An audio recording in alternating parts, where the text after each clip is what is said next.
So we continue our journey in the Bhagavad Gita, living through the Gita, and today I'm going to talk about Arjuna's condition and his decision, and cover second chapter as an overview, because there's a lot of detail in the second chapter, so it is impossible to do two chapters at the same time. But I will just give an overview of the second chapter, and then in the next session we'll go into a lot of detail in the second chapter, because it's like, if you want to know what Bhagavad Gita is, read chapter 2. It'll tell you most of the things, important points which are there in chapter number 2. And then Lord Krishna elaborates all the concepts which are there in the second chapter in the rest of the chapters. So we are going to look at several things here. So review of the last session, Arjuna's condition, and we are going to talk about the battlefield and the players. Okay. So we are all in the battlefield as well, right? One way or the other, the battlefield is there for us as well. So I'm going to look at Arjuna's perception and arguments. What is he perceiving when he's looking at the army across the battlefield? What is he looking at? And also, what is his perception and what is his argument? What kind of arguments is he coming to tell Lord Krishna why he doesn't want to fight? And finally, his decision not to fight. Okay? And Arjuna's condition really is my condition. This is what we got to start thinking about. Bhagavad Gita is not a discourse between Lord Krishna and Arjuna, but it is a discourse between Lord Krishna as the giver of this knowledge and myself as the receiver of this knowledge, and therefore I want to practice what Lord Krishna is telling Arjuna to practice. And then I will give a kind of overview of the second chapter, Bhagwan's response and the overall teaching which is there in the second chapter. And then what is Bhagwan's immediate response to what Arjuna has talked about. And then we'll go into more detail about reframing. Lord Krishna has got a wonderful way of teaching. If you want to know the greatest teacher on this planet, Lord Krishna, okay, he has got such a beautiful way of lifting Arjuna from his condition, which is completely broken down. Right up to the point where he is saying at the end of the 18th chapter, I'm now ready and willing to fight. Okay? And if you can think of Lord Krishna's teaching and how he reframes the whole experience of Arjuna in this kind of way by giving him a framework of thinking about it. Okay? And this is the framework we keep on touching again and again and again. And we'll see how reframing helps us to also reframe our own experience as to how our experience can be reframed within a certain belief system which is being presented as a philosophy of the Bhagavad Gita. Okay? So, and the pathways, different pathways, field of action, and the person of steady wisdom. So I will just give an overview of the second chapter in that way. So these are the kind of things which we are going to touch upon today. Now, I was going to ask you whether you've done your homework or not. But I'm sure all of you are doing your homework, because that is the important component of this program, that you keep up with the practice, because if you don't practice, then you'll fall behind. And that practice is actually to help you to not only understand the knowledge, but to internalize the knowledge. And in order to internalize the knowledge, you have to actually practice the precepts. Okay? So it's important you keep up with the practice as well, right? Some of the things are very simple, some of them may appear to be difficult firsthand, you practice it, but keep on trying. Okay? Like Arjuna is being told all the time by Bhagwan, stand up and fight, stand up and fight. And I'll keep on telling you, keep on practicing, okay? So let's review the last session. So we were talking about living through the Gita. What is that? Okay? And it is about how can I live my life through the principles and the concepts of the Bhagavad Gita as they are given by Lord Krishna to Arjuna. And I mentioned that Bhagavad Gita is also called the manual of life and living. So when we are born, nobody gives us, we don't come with a manual to say this is how you're going to operate yourself in the world. Okay?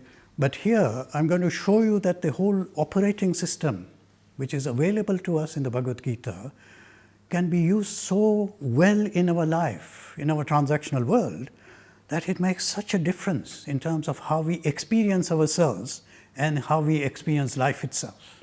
Okay? So, human being, what does it mean to be a human being? Have you ever thought about that? What does it mean? Really, what is it? This is what we call a human experience, right? Human experience, human being, human condition, and the quest. What is the quest of each and every one of us in this room?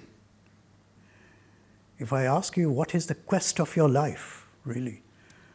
And what are you moving towards? Is there a goal? Is there a horizon? Is there a vision which is unfolding for you as you live your life on a daily basis?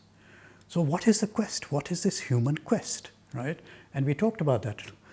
And I explained to you what is experiential learning, because this is the important part of it, because it's not about just discussing philosophy, because we can keep on discussing philosophy for the rest of our lives. It may make a difference here and there, but it's not going to make this inner transformation. It is not going to let you have this inner transformation unless you are actually willing to make that effort in terms of experiential learning. So this is, again, I'll touch on that today as well, because I want to get you to understand that firmly in your mind as to how that is going to be done. Okay? And I'll give you the various kind of frameworks for analysis as to, I'm feeling this at the moment. I'm going through a bad patch in my life. Okay? And I'm trying to understand what is going on. What's going on in my mind? What is going on in my feeling? How is it that I'm feeling this, what I'm feeling right now in my life, in relationship to the condition I find myself in? How do we go about analyzing and understanding that? Okay? I will give you the framework for that, so that it then begins to align itself to the knowledge which Lord Krishna is giving us in the Bhagavad Gita. This is experiential learning. Okay? So, the vision and the teachings of the Bhagavad Gita, we also talked about that as well. Introduction to the Bhagavad Gita, the overall structure and the flow of thought which is there. And I gave you a good picture as to the whole kind of flow of thought, where Arjuna is, what Lord Krishna starts telling him, what are the different stages of his spiritual development, what he has to do within each step of the spiritual development, and how one leads to the other. It's a systematic way of Lord Krishna explaining to Arjuna how he is going to get out of this particular condition in which he is, so that he can stand up and fight. Okay? So from dysfunctionality, which was there right at the beginning, in which Arjuna's condition was, to complete functionality, not only having the evenness of the mind, but also, what else? Dexterity in action. Oh, you've been listening, I can see. Okay. So these two outcomes are very important for all of us living in a transactional world. Whether you're in the office, whether you're in the family, whether you're in a social kind of situation, we all need to develop evenness of the mind, which is equanimity of the mind, which is really, in modern language, we call it resilience. Okay? How to be resilient so that even if you fall down, it takes you 2 seconds to get up and start going again. This is equanimity of the mind.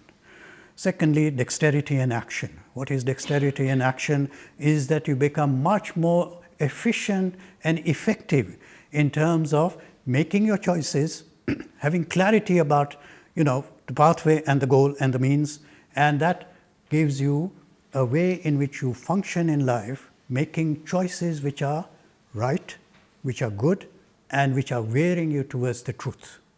3 important things. Okay? So these are all the techniques which are there in the Bhagavad Gita, and the flow of thought is also there, and we have to kind of grasp these important ideas so that we begin to then translate them into our own lives, because then it will make a difference. Okay?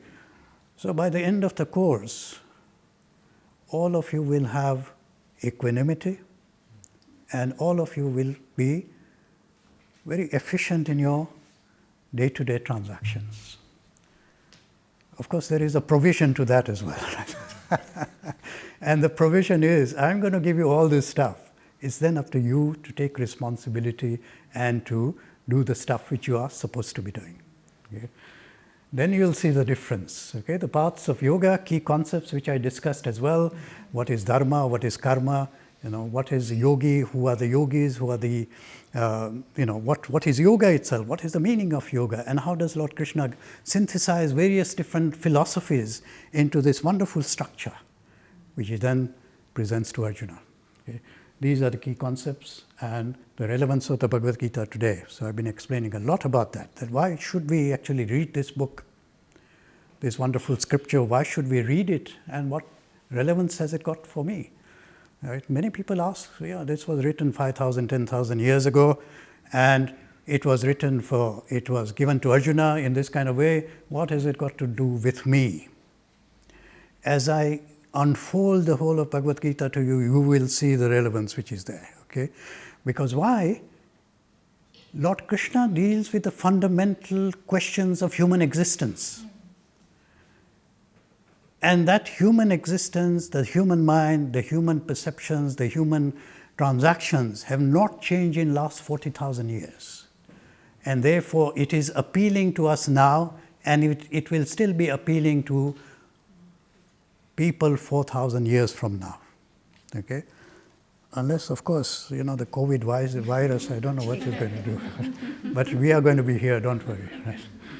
Okay, so human being, finding yourself as a human being in the world, existential givens which are there, human beings, very complex system of biological, social, psychological, spiritual beings, and experiencing life through time and space. So we experience life through time and space. There is a past, there's a future, there's the present moment which is available to us, and we experience life as flowing along this, temporal direction. Okay? And having thoughts and feelings, etc., which are carry out actions, connect to the world around us, and so on. And we are not independent. We can't live in a vacuum.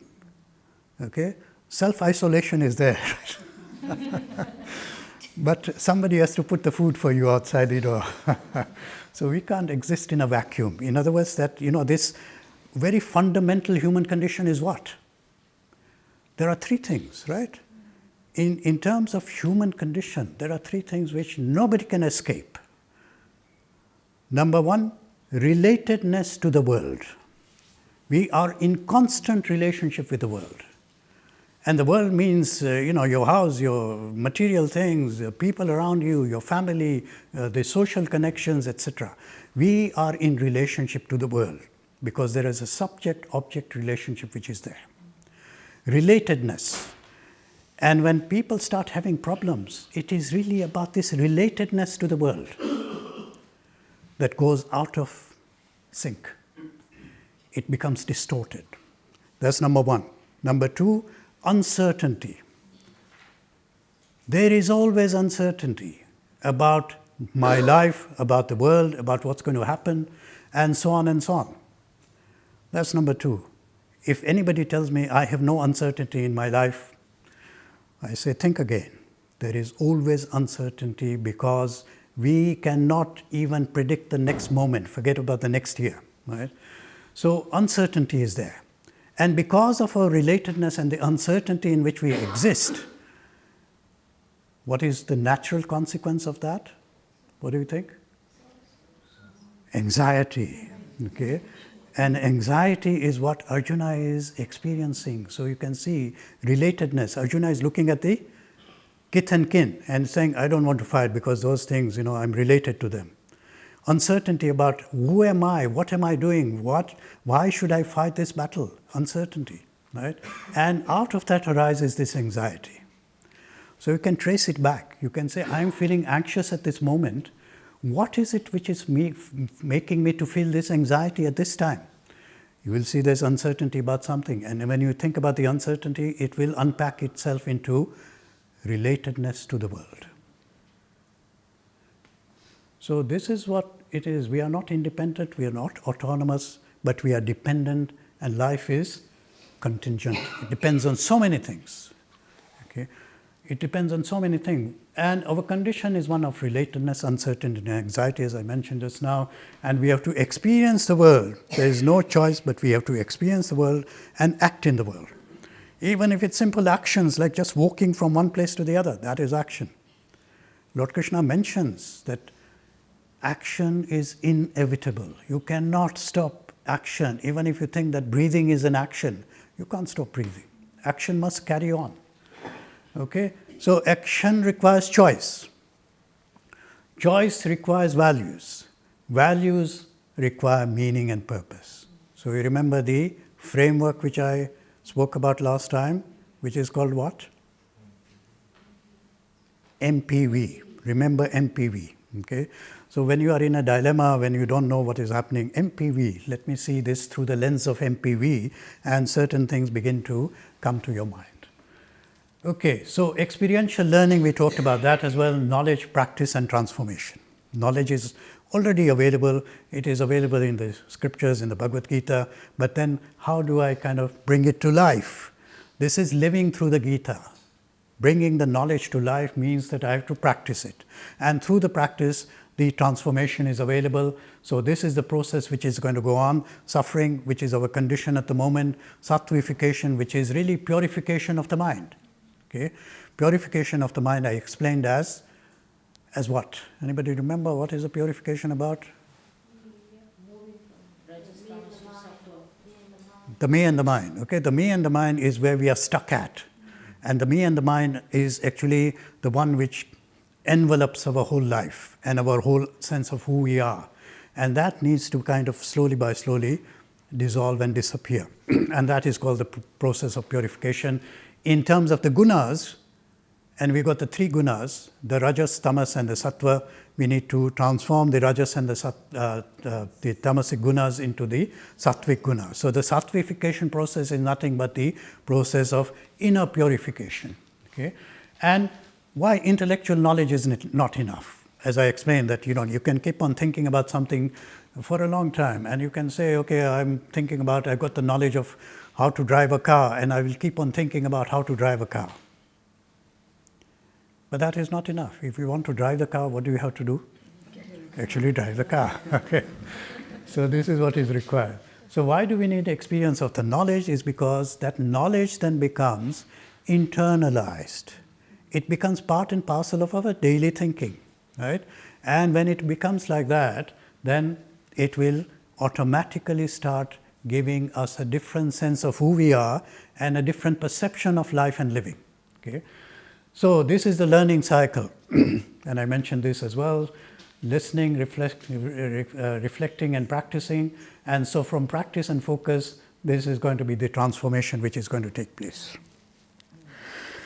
Remember, the practicing is very important. Listening and reflecting we are all doing all the time, Many of you come to the classes, every week there is a class going on, you come to the class. A lot of reflection is going on, a lot of listening is going on. The missing element sometimes is the practice. So we got to kind of focus our attention on that as well. Okay, let's go to today's topic, which is Arjuna's condition and the battlefield and the players and etc., etc. So I'm going to start off by talking about the battlefield and the players. So, who remembers the first two words of the Bhagavad Gita?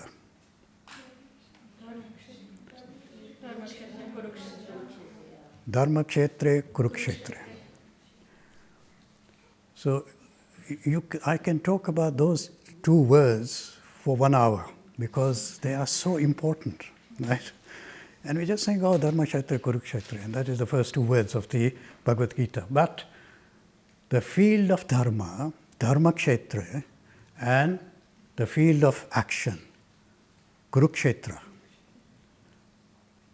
Now, how do we know this? How do we compare these two things? There's a field of action, which is our day-to-day life, whether it is in the office or in the house or in the social situation.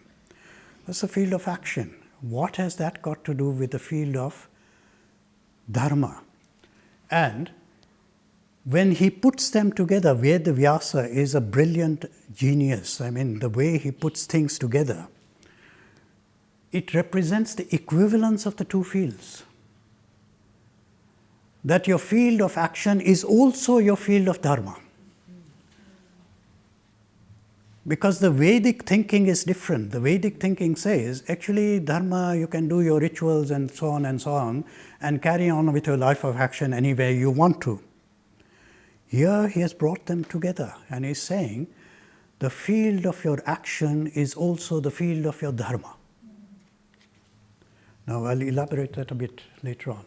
So the action is done through the ego operating system, okay, or through the dharma operating system. Action, when I say you have carried out this action, that action was based on a certain thinking, on a certain value.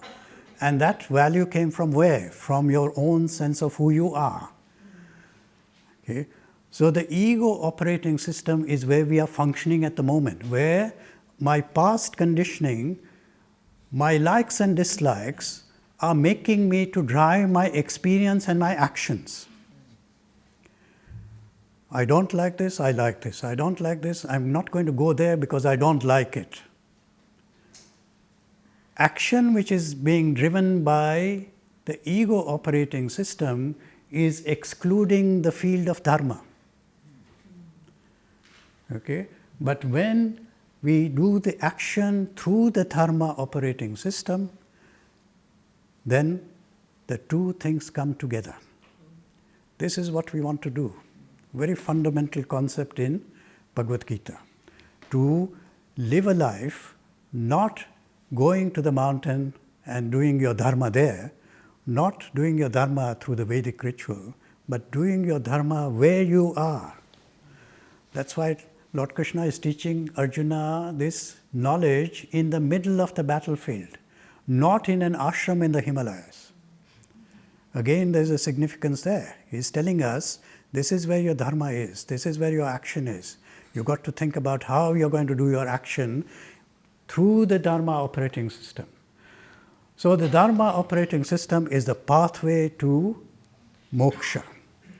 This is what we are all looking for. This is the final goal of our life, liberation. Liberation from suffering in this life and liberation from the cycle of birth and death as it continues again and again, because we are accumulating karma and the karma is the driver of this cycle of birth and death. So this is the ultimate solution which Lord Krishna is giving to Arjuna. And the ego operating system is going to lead you to grief. Arjuna Vishad Yoga. Remember the chapter is called Vishad Yoga. Why is it called Vishad Yoga? Because Arjuna at that moment is operating through his ego operating system, and therefore he is experiencing Vishad, is experiencing suffering at that point.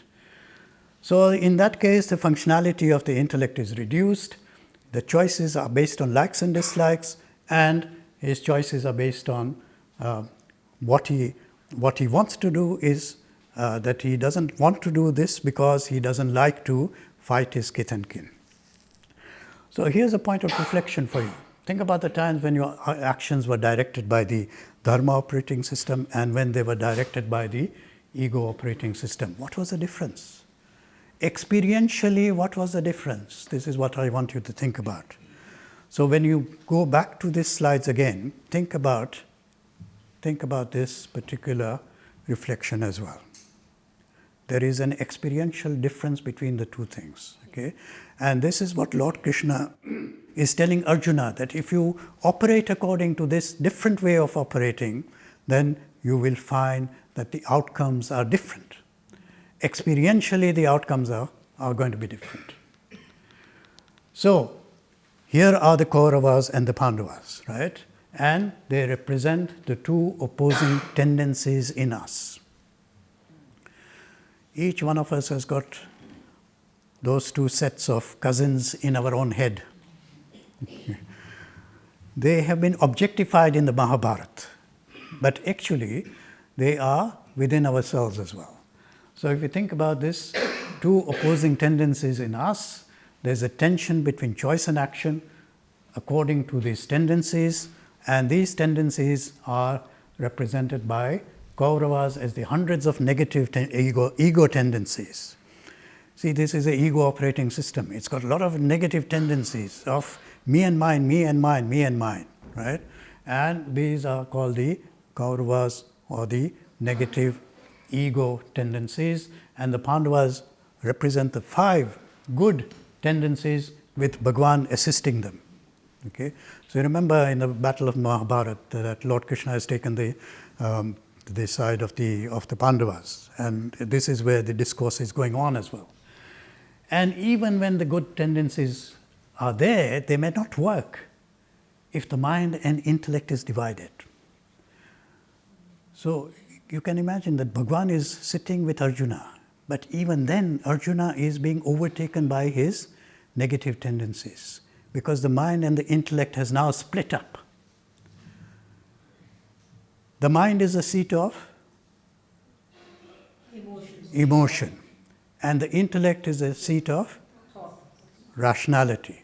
So the two things, when they get divided and the emotion takes over, which it does all the time, which is a very powerful thing, right? It takes over all the time. And when it takes over, rationality goes away. Intellectual, that particular functionality begins to disappear. And we need Bhagwan to heal this rift between the mind and the intellect. Again, a very interesting idea as to how this rift is going to be healed by the presence of Bhagwan. So normally the mind has got its own way of functioning, and the intellect has got its own way of functioning, right? And sometimes one is operating, the other one is not there. Sometimes the other one is operating, the other one is not there. They don't work together as a team. The mind and the intellect, 90% of the time, they're not going to operate as a team. We want to let them operate as a team by bringing them under the umbrella of Bhagwan. When they come under the influence of Bhagwan, they begin to work together so well that you have a completely different experience of life. So this is what is required. The battle between them is on the battle of the field of action and the field of dharma. So remember, the whole battle is about dharma and adharma, is it not? But Lord Krishna has actually stated his purpose of coming into humanity. And his purpose is what? When there is a rise of adharma, when there is a fall of dharma, I will come and lift people back into dharma. Okay? So this is again another kind of point which comes into the whole thinking about the Bhagavad Gita, is where is this adharma coming from, where is this dharma coming from, and how can we kind of begin to think about switching over or making a transition from the ego operating system to the dharma operating system. So anxieties of Duryodhana and Arjuna, if you read the first chapter, Duryodhana is beginning to talk about, these are the people who are there. I can see Bhishma, I can see this, that, and the other. So he gives the whole description about who the army is and what are they doing, and so on and so on. So Duryodhana is anxious. Why? Because really speaking, he wants to fight and win the war. His anxiety is about winning the war. And his ego says, I want to win this kingdom. Arjuna is also anxious, okay? But his anxiety is coming from a different source. His anxiety is coming from where? He says, I don't want to fight, I don't want to even win. He says, I'm distressed, I don't want to fight, nor do I want to win, because I am in a complete dilemma about what I should be doing. I don't know what to do. I'm confused. And that confusion is causing him anxiety. Whereas the pride and the arrogance of Duryodhana is telling him, I'm going to fight and I'm going to win. See, anxiety both ways, but anxiety has also got different sources, right? So, in fact, he is so confused that he doesn't even know whether Pandavas should win or the Kauravas should win. He's getting so confused, he doesn't know, right? But Duryodhana is very sure, we want to win, okay? So both are operating from the ego operating system at that moment in time. Both of them are operating from the ego operating system at that time. And again, this is another reflection which you can do in your own time. Think about times when you have confusion about a situation, what to do in a certain situation. I don't know whether I should go this way or I should go this way. I should make this choice or I should make another choice. How many of you not had that kind of experience? Everybody has. Everybody has, one time or the other. It's only a matter of degree. Sometimes the dilemma is so intense that some people actually break down. Okay? Or it can be something very simple, like what food should I eat? Sometimes we're in a dilemma about that as well. Anyway, so what were you confused about? That is question number one. Where was the confusion? Was it about the truth? Was it about the rightness? Was it about the goodness, etc.? And what were the opposing tendencies, the likes and the dislikes? What was happening at that particular point? And what was the role of the mind and the intellect in all this? These are questions for your reflection. Okay? And then to bring this reflection back into the practice as well. Okay? So these are the kind of things which you would then reflect on when you have these kind of dilemmas where you can't decide what to do. Okay, so let's look at Arjuna's perception and his arguments. So Arjuna can be described as having this acute anxiety reaction. And sometimes we say this is PTSD, post-traumatic stress disorder. Now you may say, what is this going on? Because where was the trauma? Okay, I'll tell you where the trauma is. See, this is where the trauma is. They've been in a state of exile for 12 years. 12 years in a state of exile. And for the last year, they've lived in incognito, which means they are not supposed to imagine the anxiety of living in a state of incognito where you don't want anybody to know who you are. So Arjuna becomes what? Does anybody? He becomes a female, like Uttara's teacher. That's right. So it becomes a dance teacher. See, where is his sense of identity? And that could be a kind of traumatic condition for anybody, right? Living in that kind of state, in a state which is imposed on themselves. So you can see that the whole of Mahabharata is, of course, related to the concept of the Bhagavad Gita itself, because it is right in the middle somewhere. And therefore, it is part of the narrative of the Mahabharata, and it is also pointing out the dilemmas which are going on in individual minds of the characters of the Mahabharata, and how this then becomes a way of thinking about where they are in terms of the field of action and the field of dharma. Okay. And this is the teaching point. This is the method by which Lord Krishna is giving all this knowledge in the sense of how each one of them is misdirected in terms of the field of action and the field of dharma. So it would be the traumatic experience in the sense that there, injustice which was going on, the constant struggle which they are going through in their own sense of failure, right? All these are very much part and parcel of the 12 years of their existence, especially the last 1 year where they have to completely disappear, non-existence, as it were, right? So no wonder that Arjuna has found himself in that kind of condition. Okay, so these are the classic symptoms of acute anxiety disorder. And as I list them, you will be familiar with some of them, right? So if I ask you, come and stand here and start talking, this is what's going to happen to you. Your limbs will start, mouth is drying up. Oh my God, my mouth is drying up. And then the hair is standing on end. Whole body is trembling, right? And my Gandiva bow is slipping, and skin is burning, legs are trembling, unable to stand any longer due to impatience and forgetfulness and a whirling mind. Mind has gone into a whirl. Gandiva is in the name of the bow which Arjuna was carrying. So in the old days, they used to name their weapons. Yeah, even the conches, they got a special name for the conches which were being blown. So the Gandiva bow is called the the bow of Arjuna. So he sees only causes of misfortune. These are the signs and symptoms of Arjuna, these are the signs and symptoms of acute anxiety. Chapter number 1, 29 to 31.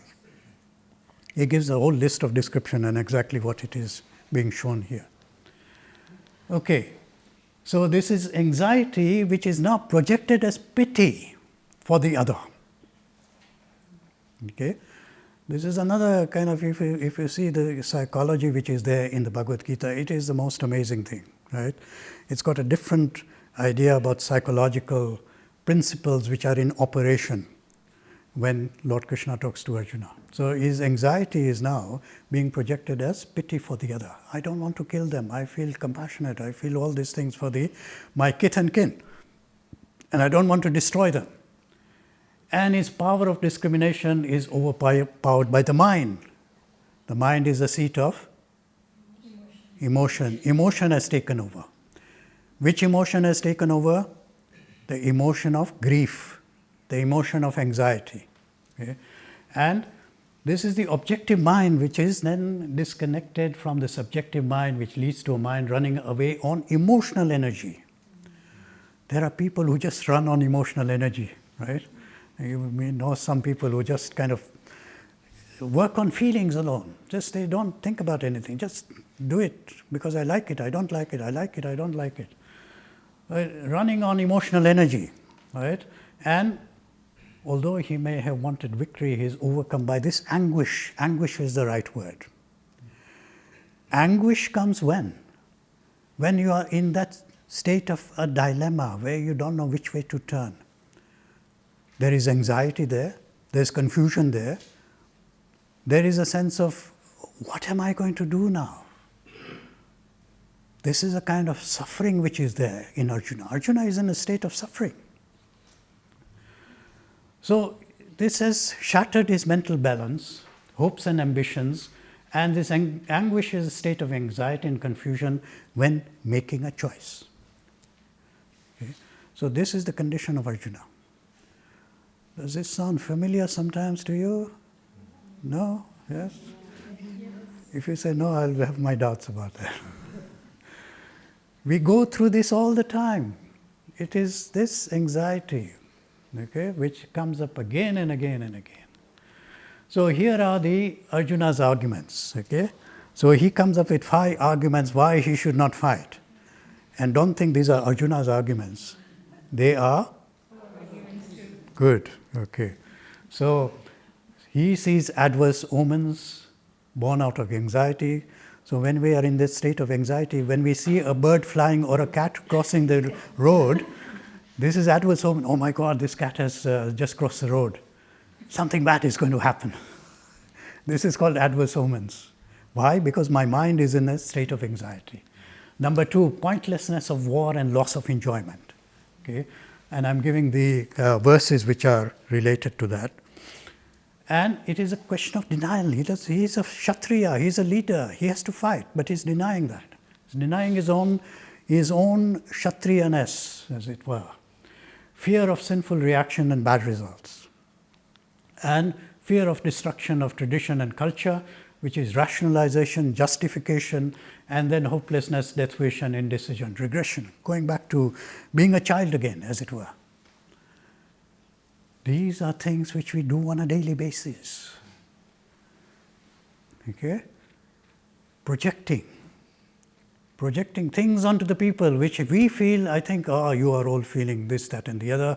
I project things onto the world. And that becomes a way of my experiencing this anxiety. Denial. We are in denial about so many things.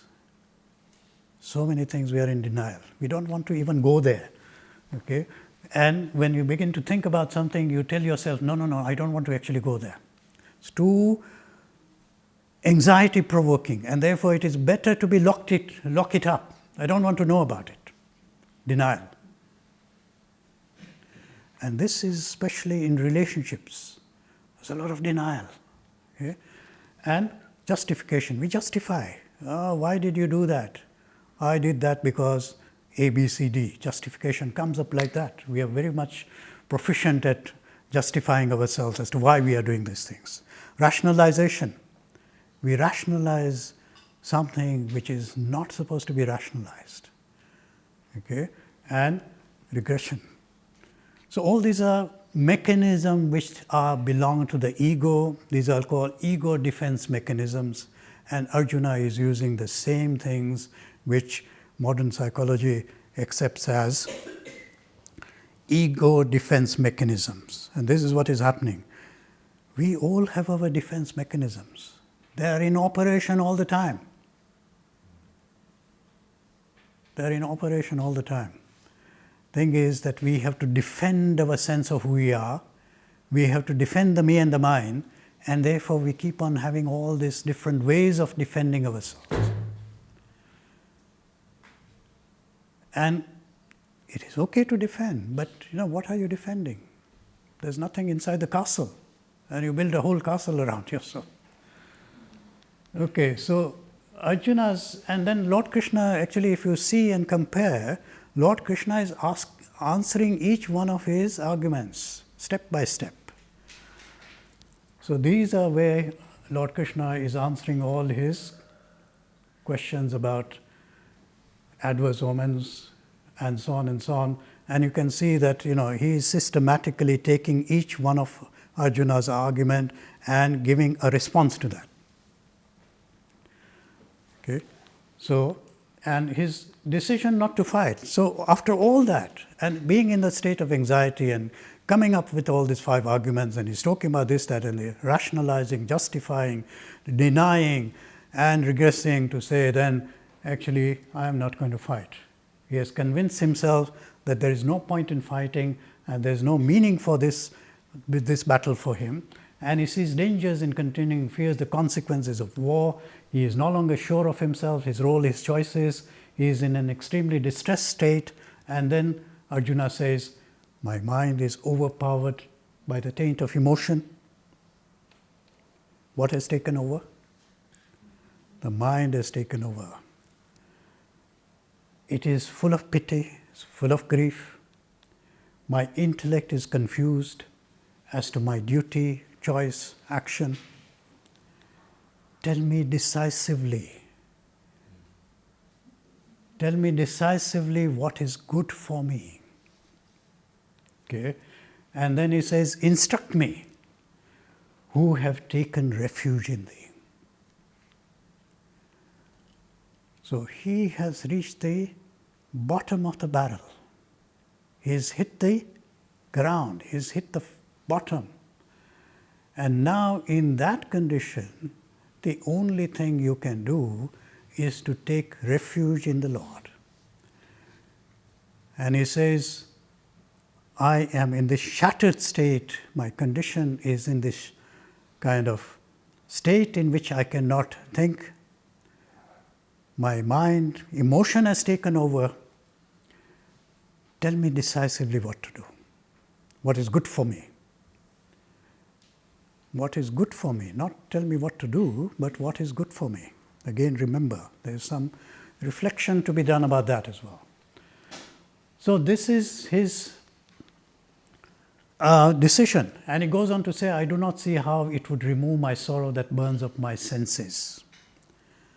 And even if I should attain prosperous and unrivaled dominion on earth, or even the lordship over gods, having spoken thus, he says, I will not fight. This is now he comes to that point. The greatest warrior of all time says, in the middle of the battlefield, I am not going to fight. Imagine. This is the condition of Arjuna. Right? And he becomes silent. He becomes quiet. He has got nothing more to say. It is only then that Lord Krishna starts talking. He has not said a word up till now.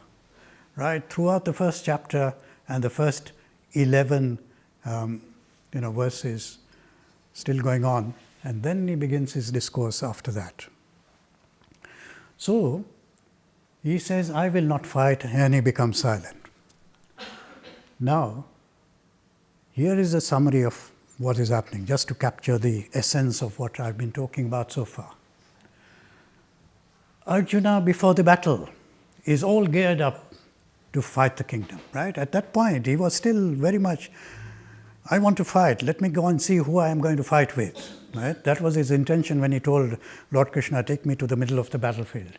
And he's the champion and the greatest warrior of his time.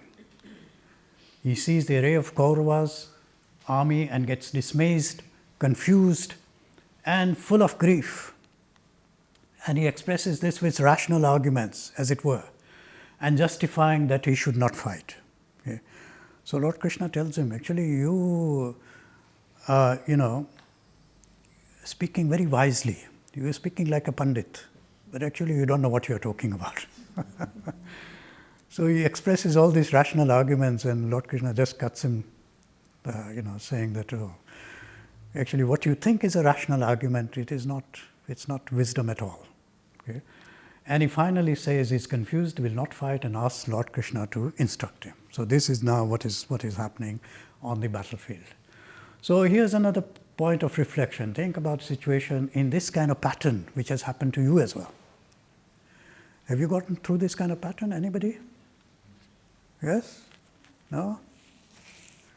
I'm sure you have, but it will take a bit of recognition. Okay, how does it start and where does it end? So another point of reflection for you. So Arjuna's condition is my condition, right? These are the lessons we have to then learn. What are the lessons we have to learn?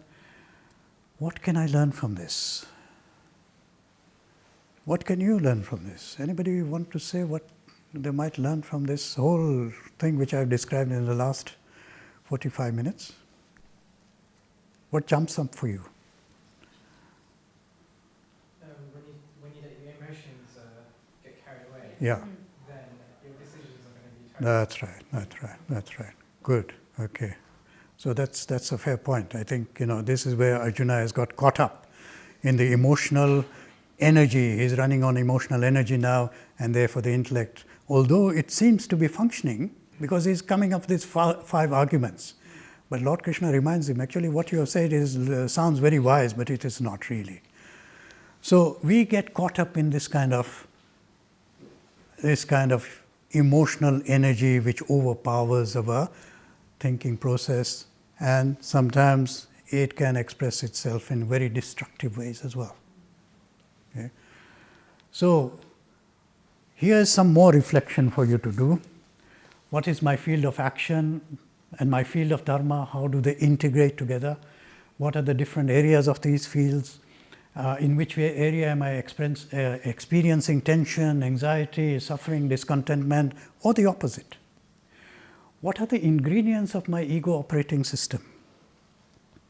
Okay, and the ego operating system I'm going to describe just now, but basically you want to kind of find out, what are these ingredients and how is it coming into my experience at this moment? This is what Lord Krishna wants us to learn, is to learn this and become much more aware of what is happening within ourselves. So that we know this is coming from here, this is coming from here, this particular emotion has been aroused because of this trigger has triggered off this whole pattern of thinking, etc. We become much more aware of what is going on within ourselves. Okay? And we have to kind of think about all these ingredients which are there present at any particular moment. When does this functionality of the intellect get reduced? In other words, what are the triggers which cause me so much emotional upheaval that the intellect actually disappears in the background? Each one of us has got those triggers, remember, where that button is pressed and the emotion just explodes in our mind. Okay? So be careful of those triggers, and even be more careful of the people who press those buttons. Okay? And some people are very clever at pressing those buttons. They know exactly which button to press. Especially children are very clever. Their children are very clever at doing that as well. So this functionality of the intellect is reduced when there is emotional dysregulation. So which of my choices are based on likes and dislikes? Again, something to think about, that what is it which drives me into action? Is it a rational thought, or is it a combination of likes and dislike plus the justification for that, or is it purely like and dislike? I don't care about the reasoning argument. If I like it, I will do it. If I don't like it, I won't do it. This is called a regressive mind, because it's like a children, right? Children do that. I don't like it, I'm not going to do it.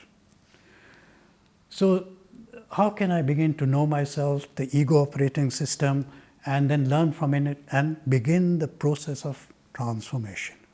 Because if you don't know yourself, how are you going to transform yourself? It doesn't happen automatically. You have to be more and more conscious of what is going on. Okay? So here are the frameworks and the skills for learning and change. I want to emphasize these practicalities again and again, so that you begin to kind of think about it. So experience in the loop of life, that's number one. Number two, the ego operating systems, its components and its operations. The transition from the ego operating system to the Dharma operating system to the God operating system. Okay. So we have to migrate from one to the other. This is called migration, right? And this migration is nothing but transformation. So the learning cycle, what is the learning cycle, and what is this conscious inner change and outer action? And the MPVs, which I've already mentioned, the awareness and the 4 A's, and the behavior and the 4 B's. These are very good tools for self-analysis, self-understanding. If you really want to know, why am I feeling like this at this moment with this person and this thing? Here are frameworks for your analysis, so that you can begin to understand yourself. And when you begin to understand yourself, you are beginning to understand the machinery of your mind. And when you begin to understand the machinery of your mind, you can know where to make the adjustment and where not to make the adjustment. Okay. That's why the 4 A's are the most fundamental thing which you need to practice again and again. Okay. So here's the loop of life. So we've got all our past experiences, and the total sum of our past experiences, they invoke certain thoughts and feelings within us. At any one moment, our past is coming right into the present moment. In fact, nobody can say, I'm living in the present moment. Right? This is a myth. Living in the present moment is a myth in one way, because you're always bringing the past into the present moment. Okay?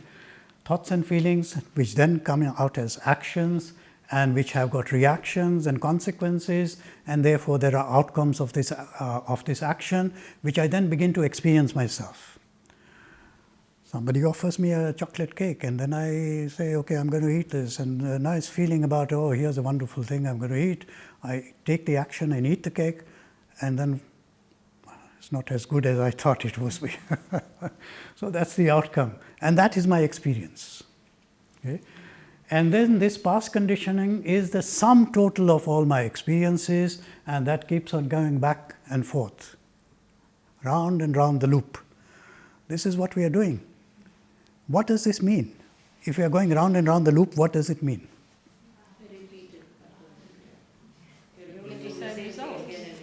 Yeah. What does it mean? We are stuck. We are stuck because these are repeated patterns of thinking and behaving. As much as we go round and round, we are not going out of the loop, right? We have got stuck in this loop. And if we get stuck in the loop, we always experience the same thing again and again. And some people come to me for counseling, and they say, look, I've been through 5 relationships, and they all seem to come out in the same way. Isn't it obvious to you by now, after 5 relationships, why this is the case, right? Because you're stuck in the loop. You're not thinking about how to get out of the loop. Okay? So this is the loop of life. Remember the loop of life, because why is it important? Because when a certain thought arises in your mind and a certain feeling arises in your mind in relationship to yourself or the world, it has come from your past experience. Okay?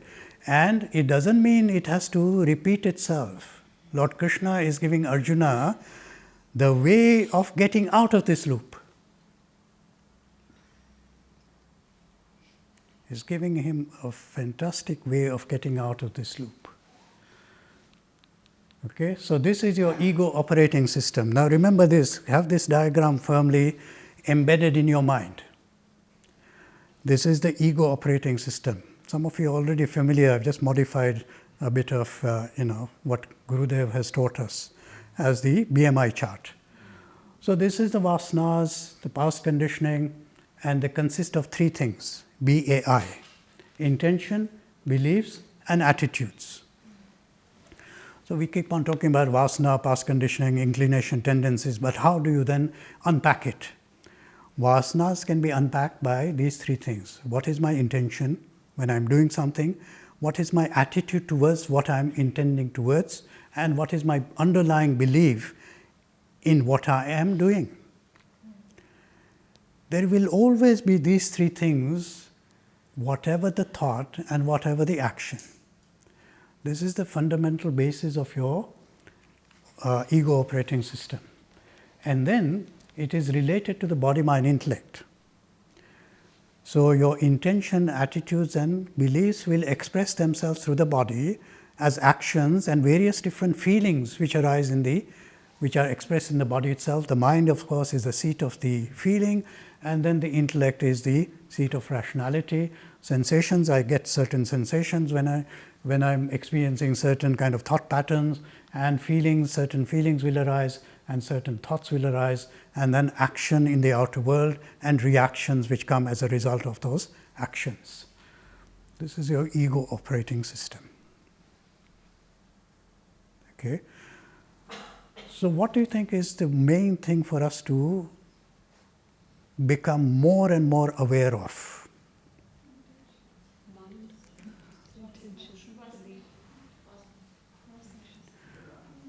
Those three things: intention, attitude, belief.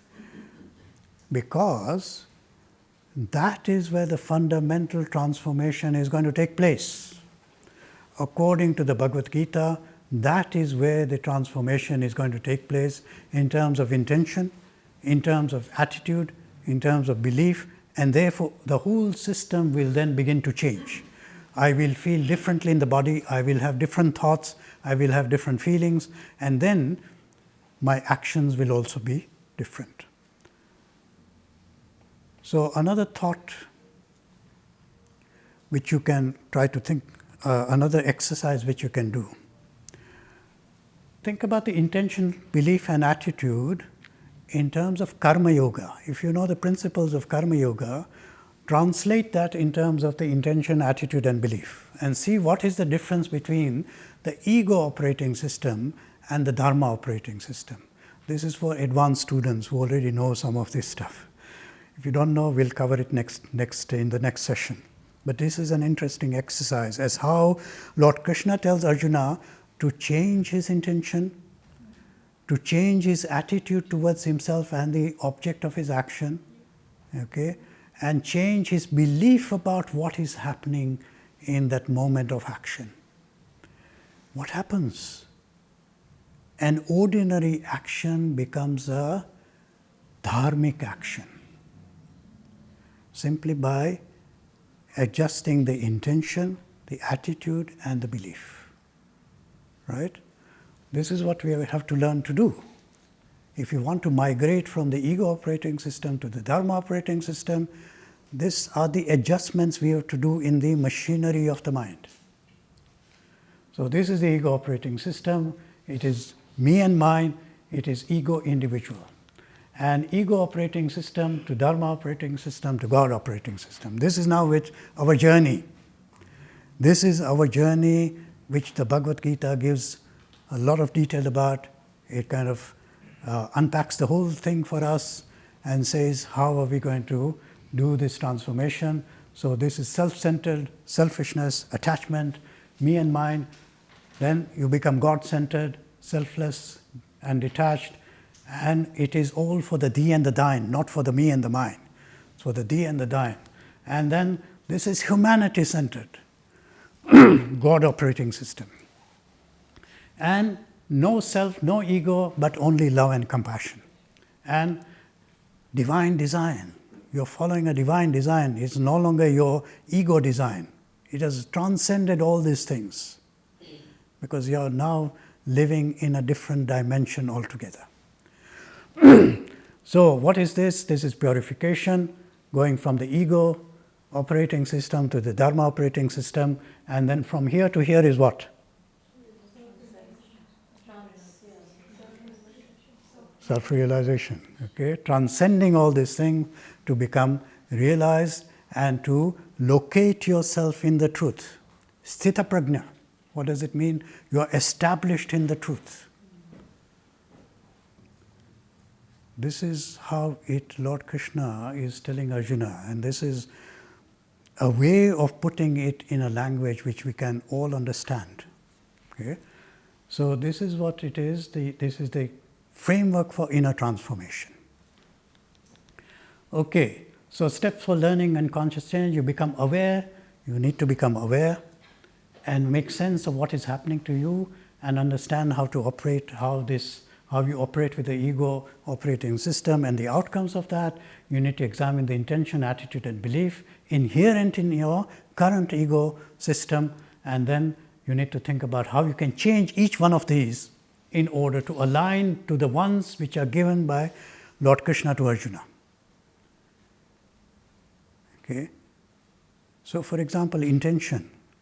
Lord Krishna tells him, it is no longer your intention. Okay.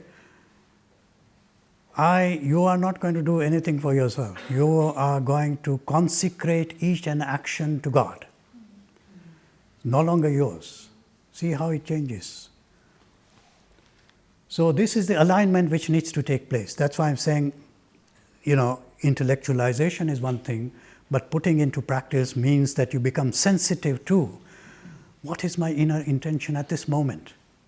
You become much more aware that your intention is not 100% dharma. It is somewhere there's a bit of ego in there. You need to find out where it is coming from and to kind of experientially discard it. So, pre-contemplation, contemplation, preparation, action, maintenance, relapse. We are all going to relapse one time or the other, right? But what does it say? Fall back into the old patterns, recover, right? So Gurudev says it doesn't matter how many times you fall, but it does matter how many times you pick yourself up. It is about picking yourself up. So many people come and say, no, I've tried this, nothing is working, I don't see any change, I keep on falling back into the old patterns. Yeah, it's going to happen. Why? Because you've been practicing this for millions of years. Not only this lifetime, but all the other previous lifetimes it has come with you. So it's going to require a bit of effort, right?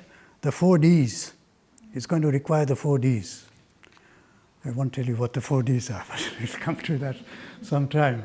Okay, so in your own time, you can think about all these things. Okay, so all these things are actually the steps which we are going to go through in order to bring the knowledge into life. This is living through the Gita. These are the steps. So knowledge, skills and frameworks for learning. Knowledge is required first of all. This is what we'll get from the Bhagavad Gita. Knowledge about our intention, knowledge about our attitudes and knowledge about our beliefs. And they are explicit and implicit in the philosophy and psychology of the Bhagavad Gita. Frameworks and skills. Okay. This is going to be what we are going to be looking at, the knowledge which Lord Krishna is giving us in the Bhagavad Gita about the ego self, the seeker self, the realized self, about creation, about the totality of creation. What is this creation? Where does it come from? It tells us in the Bhagavad Gita, it tells us the world of our experiences. What are the different levels and the different realms of our experiences? about God, divine, ultimate reality. This is the knowledge which is all there. But knowledge does not remain in the scriptures. The knowledge does not remain in the intellect or the mind. It has to transmit itself into the world of transactions. Okay? So, meaning, purpose, values, which I've already mentioned to you, the 4 A's of conscious living, the 4 B's of learning about the ego self and the seeker self, the 4 C's of commitment to a seeker's life, and the 4 D's of attitudes to sadhana, your spiritual practice. So these are not invented. I've extracted all of this from the Bhagavad Gita and presented in such a way that you can understand it. Okay, so here's the meaning, purpose, values, which we already talked about, yes? Yeah. Okay. I am that. Sometimes we get so confused, we come down right to the level of the ego and we forget who we truly are. Purpose, I seek the spiritual self, the center, and center myself in this self and establish in the self to become one with the self. This is the purpose of our existence, the purpose of our life. The 4 A's, these are the 4 A's. Awareness, alertness, attention, action. Okay. I'll elaborate more in the next session, but just to kind of give you what these are. The 4 B's, the background to this particular situation in which I am, the beliefs which are carrying with me, and the behavior which has just occurred, and the backwash, which means what are the consequences of this particular behavior and action. The 4 C's of commitment to a seeker's life. So when you were getting married, you had to make that commitment. What was the process you went through to say to yourself and your partner, I am going to commit to a married life? Was there a process, or you just like and dislike and that's it? So what I recommend is this: clarity, comprehension, conviction, and then commitment. Okay? So every time we want to take an important decision in our life and commit ourselves to something, this is the process you need to follow. And the 4 D's: attitudes, determination, devotion, dedication, discipline. This is your bread and butter of your spirituality. Okay? It's not these huge concepts of Brahman, Satchidanand, all these kind of things. At the ground level, what are you doing? At the ground level, these are the things which become so important for your inner transformation. Okay? That's why spiritual inner change is so difficult, because we get stuck in these very abstract ideas which have no connection to my life experience. This is to pin it down, to bring it to the ground level. This is the micro level at which the thought, the feeling, the action is being modified moment to moment. Okay? Okay, so just in the last few minutes, I'm just going to go through this overall kind of structure of chapter number 2. So these are the sections which are there: Arjuna's further doubts and surrender to Krishna, Krishna's guidance. He gives the basis of knowledge. So knowledge, he gives immediately, what are the beliefs he has to alter within himself. Remember, intention, attitude, belief. Belief is coming in here.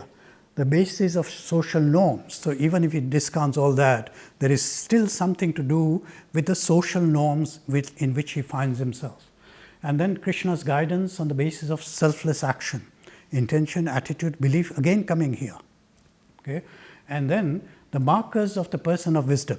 Once you established yourself in the right intention, in the right attitude, in the right belief system, you become a person of wisdom.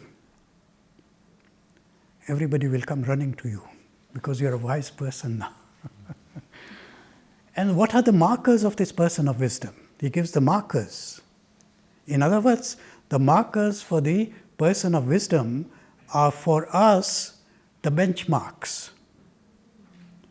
These are the benchmarks for us to strive towards by changing your intention, attitude, and belief. So, this is section number 1 to 10. Krishna's immediate response of admonition tells him it is a perilous condition, un-Aryan-like, heaven excluding, disgraceful, unbefitting, weakness of heart. It needs to be cast off. Stand up and fight. Right? So this is Krishna's immediate response, just to see where is this guy in terms of his condition. Right? If he's not that far, he can just stand up and fight just by admonishing him in this kind of way. But Arjuna comes up with further arguments, and he says, I'm not going to fight. He says, this is pointless. I wish I was, not alive here. And in a total state of confusion, he surrenders to Krishna and asks for instruction as to what to do. And then Krishna's guidance. Now, this is the guidance. This is the belief system which is now giving to Arjuna, saying, here's an alternative basis of knowledge. Here's an alternative belief system which you need to start now adopting yourself and functioning in a different way. The wise person does not grieve. He does not grieve neither for the living nor for the dead. And he says, why? Because there is no death for the Atman, which is the true essence of a person. This Atman is indestructible, eternal. It cannot be slain. It cannot be burnt. It cannot be done anything to. Therefore, stand up and fight. He says the jiva travels from body to body and life after life, cycle of birth and death. And he says the self-knowledge is the highest knowledge and forms your meaning, purpose, values framework. And therefore, given this knowledge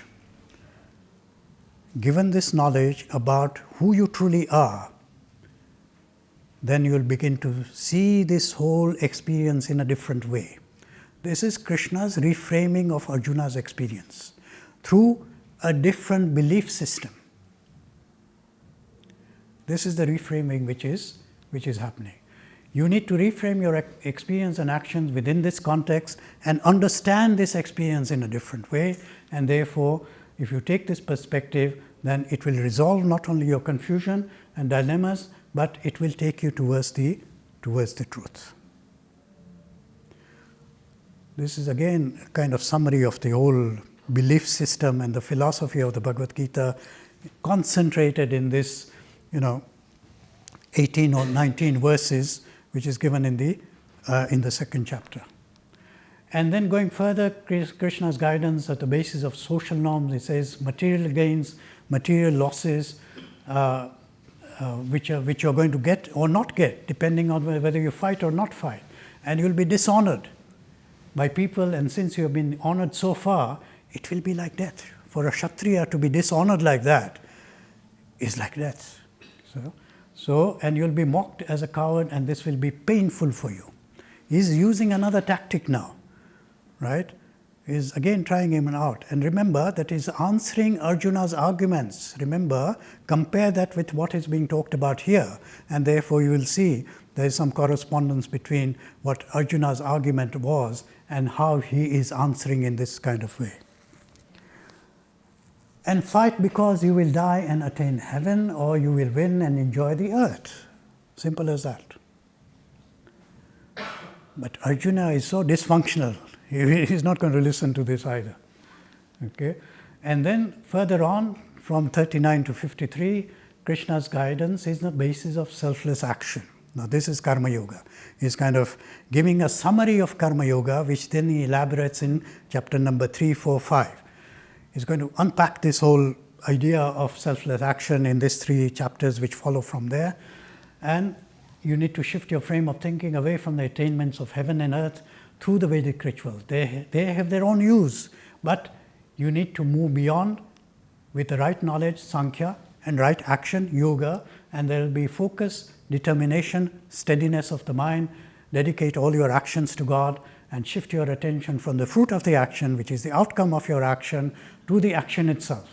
And evenness of the mind is called yoga. This is true yoga. Evenness of the mind in success and failure is true yoga, and when you act in this highest wisdom, you acquire the second part which I was telling about, dexterity in action, skill in right action. See how the tight logic of what Lord Krishna is talking about here. And all this is relevant again to the meaning, purpose, values, and how we can bring this knowledge through the 4 A's and the B's and the C's and the D's. It will become alive. Bhagavad Gita is no longer there in the scripture. It is there in your life. This is what I want you to experience. The living faith, the living Gita in your life, and see what difference it makes into your life. Okay? It purifies you and takes you beyond delusion and to the state of liberation. This is a promise Lord Krishna is giving. Go through this and you'll get liberated. And going further, the markers of the person of wisdom is the one who has given up all selfish desires, satisfied in the true self by the true self. Satisfied in the self by the self. One of the key concepts in the Bhagavad Gita. Satisfied in the self by the self. A lot to ponder about there. And one who is free from attachment, anger and fear and is not shaken by adversity. Why? Because there is evenness of the mind. And one who is complete control of his senses, mind and intellect, steady in the self-knowledge. Once you are established and internalize this self-knowledge, nothing can shake you. Not even the greatest adversity, nothing can shake you. Not only it does not shake you, but even in the greatest challenge, you meet up with the challenge and do the right thing. This is what Bhagavad Gita is going to give us. Okay? So one who is not a desirer of desire, in complete state of contentment, peace and happiness. So I was telling you last time, I think I mentioned that, how do we know that we are developing spiritually? Okay? How do I know, having gone through all these exercises and this sadhana and these practices, how do I know whether I'm progressing or not? These are the 3 S's. These are the 3 benchmarks. Santosh, Shanti and Samadhan. Santosh means calmness and peace, contentment. It means contentment, I'm not running after this, that and the other. That's inner contentment comes from not acquiring anything, but from an inner source. The true source, it is that contentment is coming from the true source. Shanti, Santosh and Samadhan. Samadhan means that there is evenness of the mind. So calmness, peace, contentment and evenness of the mind. As it begins to express more and more in your life, you can know that you're making some spiritual progress. Okay. This is now, as I was saying, these are benchmarks for us. When he mentions the markers of the man of wisdom or the person of wisdom, this is what he's talking about, and for us it becomes like a benchmark. How far have I gone on this scale?